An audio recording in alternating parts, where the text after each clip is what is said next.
सवरी का आश्रम। दोनों भाई कबंध के बताए अनुसार सुग्रीव से मिलने के उद्देश्य से पंपा नामक पुष्करिणी के पश्चिम तट पर पहुँचे। उन्होंने वहाँ सवरी के रमणीय आश्रम को देखा। सवरी सिद्ध तपस्विनी थी। उसने राम लक्ष्मण का अपने आश्रम में यथोचित सत्कार और पूजन किया। रामचंद्र ने सवरी से पूछा, हे तपस्विनी, तुम्हारी तपस्या में किसी प्रकार की कोई विघ्न बाधा तो नहीं पड़ती? कोई राक्षस वगैरह तुम्हें कष्ट तो नहीं देते?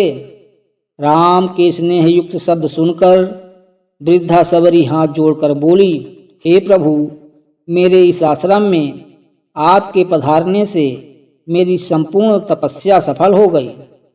मेरे गुरुदेव तो उसी दिन बैकुंठवासी हो गए थे जिस दिन आप चित्रकूट में पधारे थे।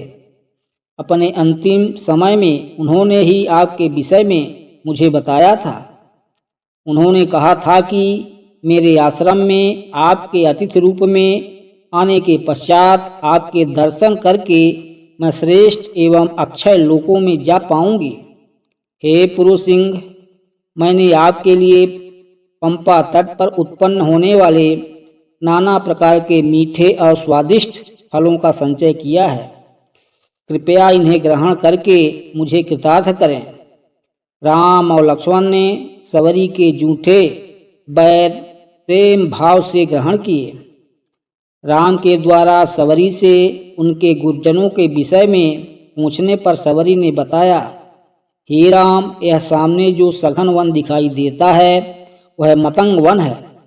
मेरे गुरुजनों ने एक बार यहाँ विशाल यज्ञ किया था। यद्यपि इस यज्ञ को हुए अनेक वर्ष हो गए हैं, तथापि अभी तक उस यज्ञ के सुगंधित धुएं से संपूर्ण वातावरण सुगंधित हो रहा है।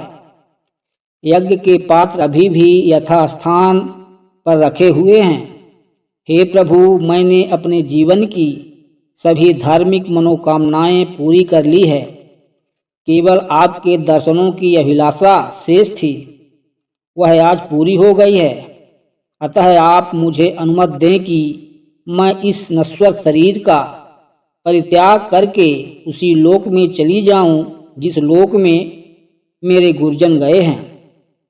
सवरी की अदम्य आध्यात्मिक शक्ति को देखकर राम ने कहा, हे परम तपस्विनी, तुम्हारी इच्छा अवश्य पूरी होगी। मैं प्रार्थना करता हूँ कि परमात्मा तुम्हारी मनोकामना पूरी करे।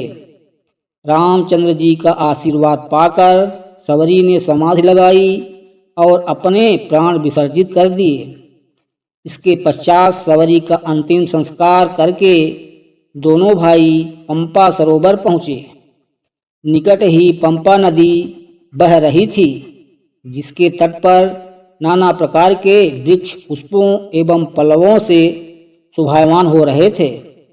उस स्थान की शोभा को देखकर राम अपना सारा शोक भूल गए।